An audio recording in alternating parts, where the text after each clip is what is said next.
Alright, welcome to Kiwi Air's tutorial video on how to use the free plane.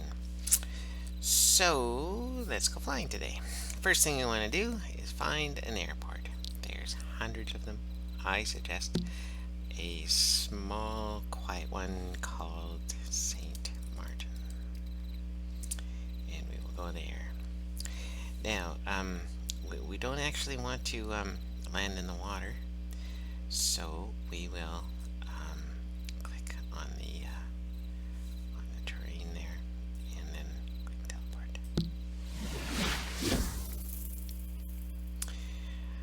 And there we go. Yeah, that was a little bit harsh, but we are here. We can dust ourselves off. Okay, so nice quiet airfield. I hear a plane. He's over there. Anyway, we will go ahead and we'll go to the received items. Kiwi Air tail dragger plane. We will. The crate is there. And we will click.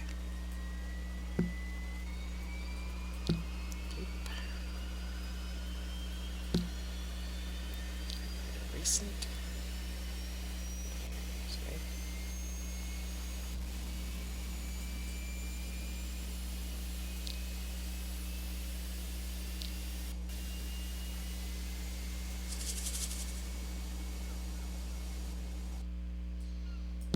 And there's our little Kiwi airplane.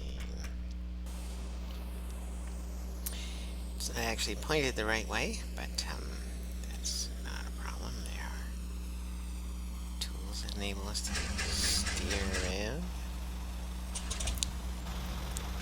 Alright. So we'll go ahead and hold the shift key down and left arrow, and now we'll get pointed towards the front. We can speed up just a little bit.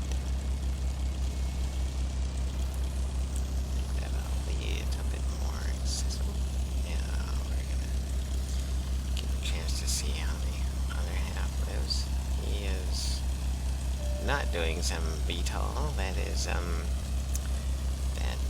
just the nature of Second Life. So now we'll wait for him. He's going to be flying past us. I don't think he's going to be around too long. And while he does that, we will go ahead and set ourselves a course. You might as well watch him take off first.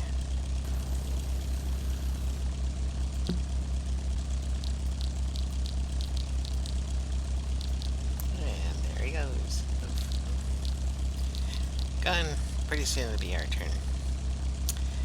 Alright, so world map.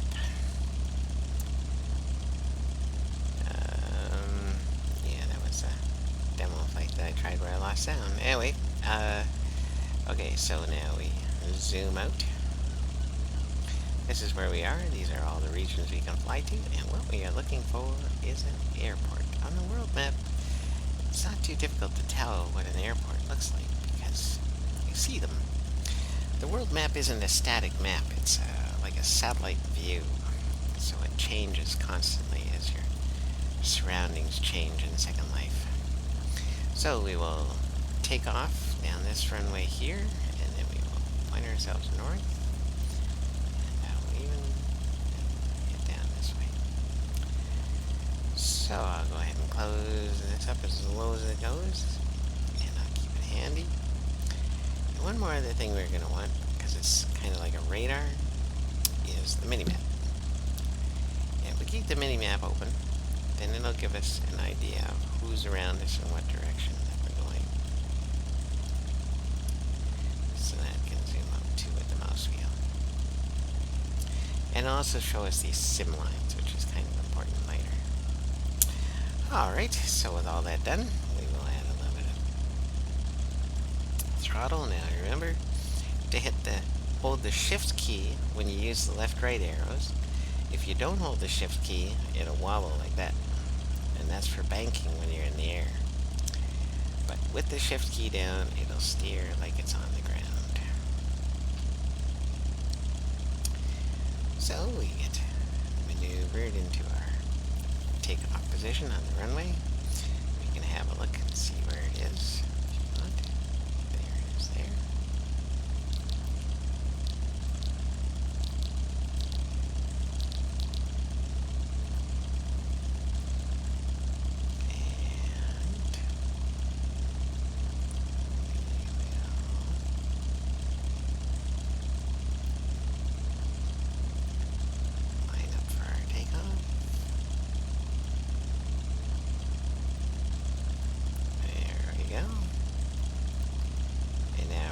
Down the runway, so we'll add a little bit of power, which is the page up key.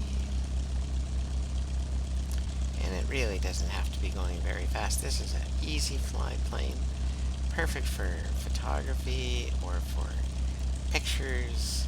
And then when you press the up arrow, off it goes. Look at that beautiful waterfall. Isn't that just lovely? Let's see if we can get a good look at that as it goes by.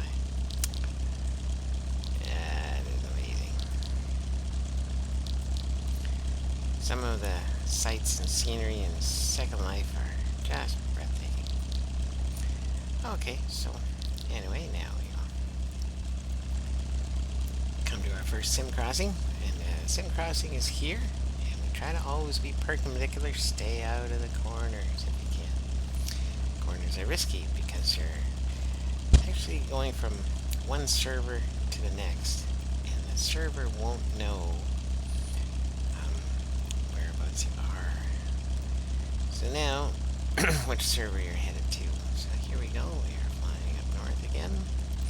We'll get a little higher so that we don't harass any of the local residents. They won't think we're trying to bother them. And I will get a close-up in. Now, if you stay over Linden Labs water, you generally have trouble free flying, so we'll do that much as possible. And get a little higher yet. We can speed up a little bit.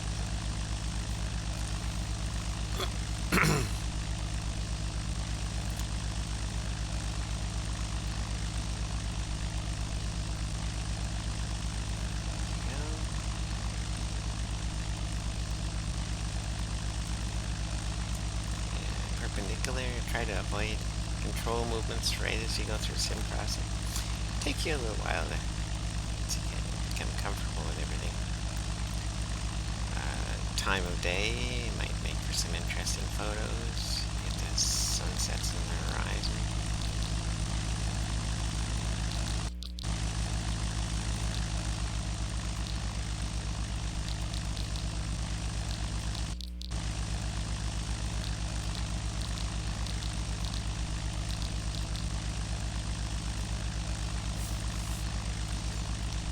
Here is another view called Most Look Mode. I'm sure you have lots of time to experiment with that, where you're sitting inside the plane. This is going to be an outside view for now. And you can see our position in relation to the map. We are moving along. If you want to see where we're going again, it's just holding the leftmost button down and dragging. And that's the runway. Or you can zoom out with the mouse wheel. That works too. And tracing our route there.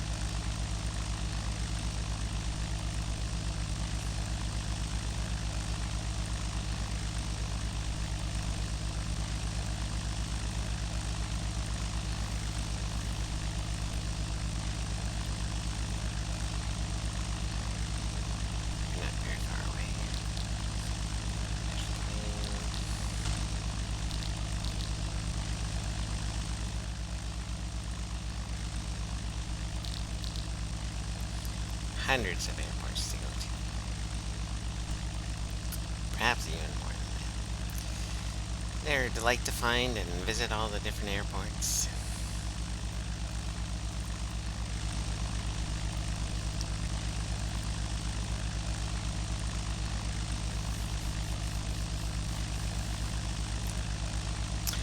Some people fly a little lower so they can see scenery and everything. I like to fly nice and high. I find it's nice and smooth.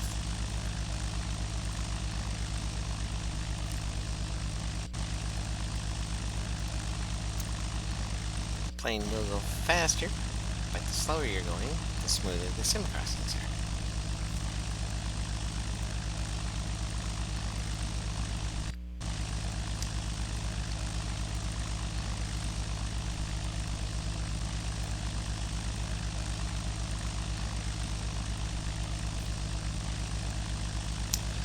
The plane does have 3 passenger seats. In order for the passenger to sit on the plane, they have to click on the headrests, not on the seat itself, and that might involve using the camera to have a look inside, zooming in with the zoom feature, or holding the Alt key down and pressing the plus. And once they get looking at the cameras, cammed in, and they get looking at the headrests, and they right-click and sit on there, and they'll be situated. Now this is a pilot sits first and pilot sits last plane,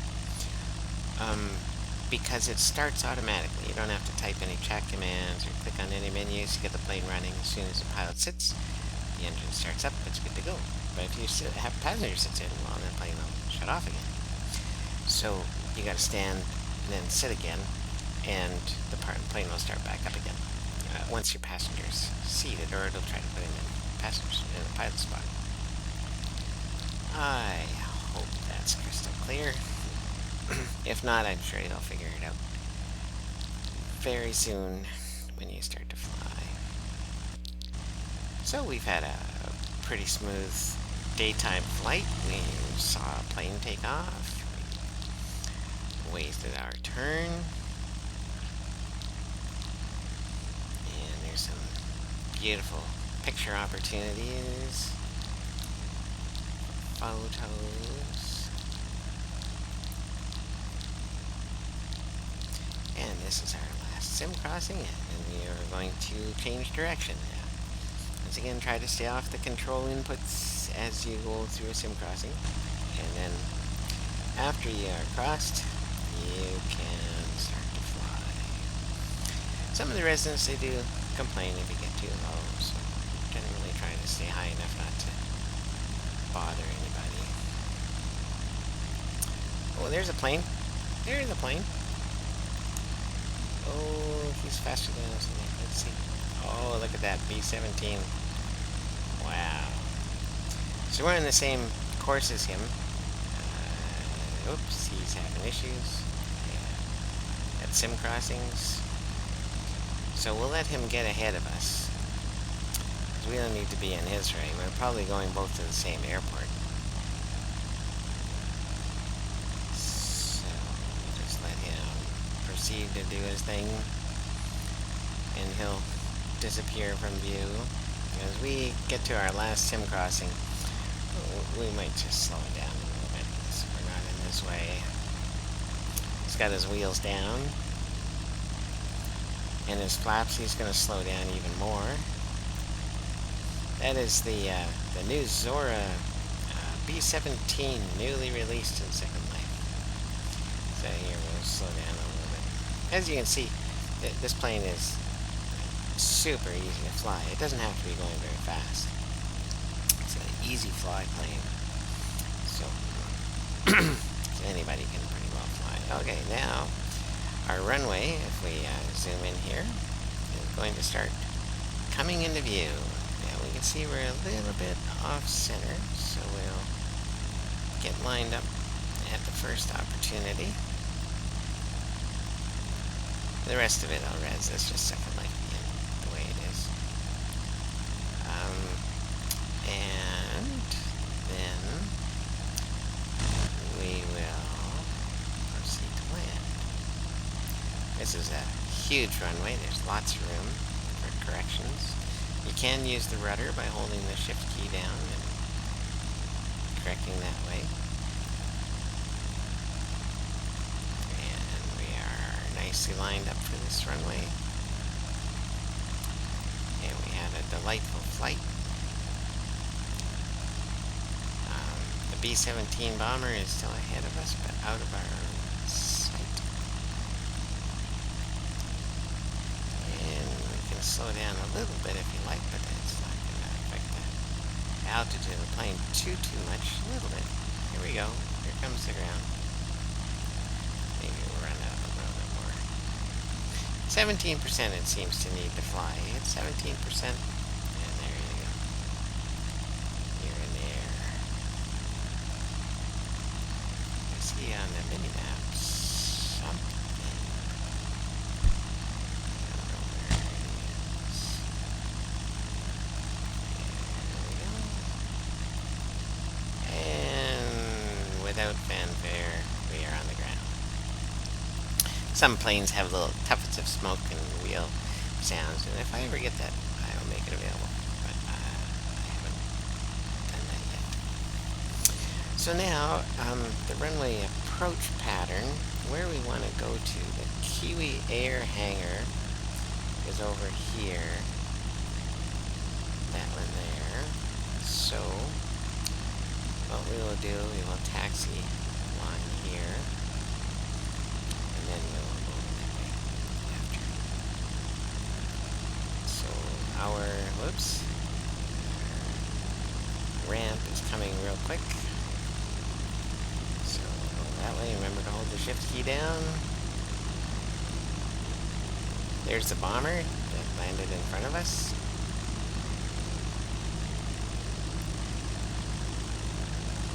We can keep our eyes peeled for planes, but that's handy about the mini-map. I don't see anybody.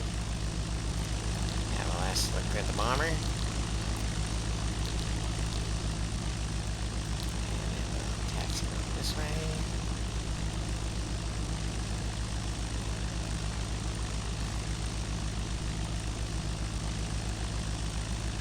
We've got our little directional beacon set, showing us where Taco Sund is.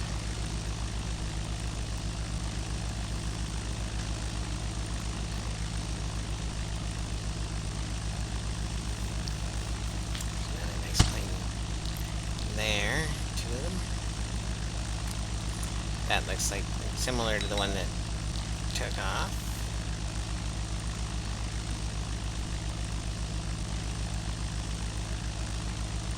I don't know what he's asking us.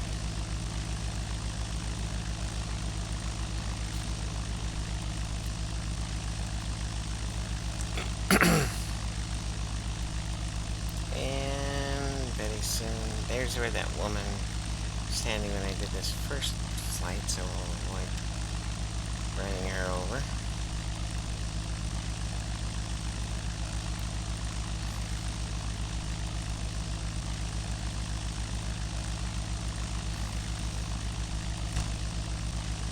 I do not know who that person is or why she's standing right there on the tarmac for so long.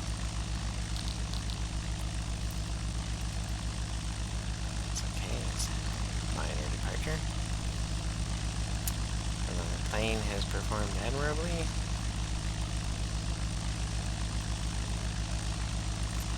And gotten us safely to Second Norway. And there's the SNO Airport Terminal.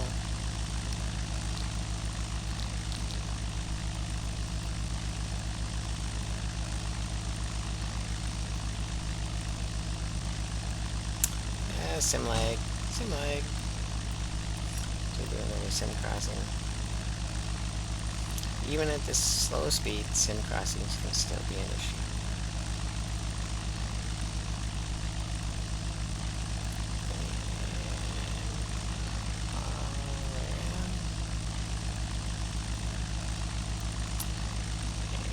And there is the Kiwi Air hangar.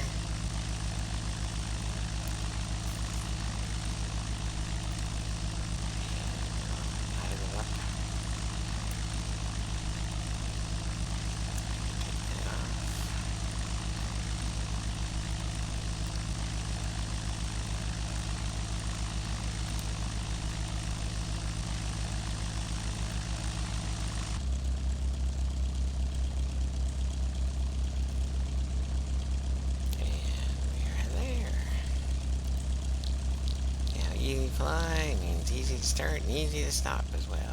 We will stand up, and that's it. It'll be stopped. And that's all.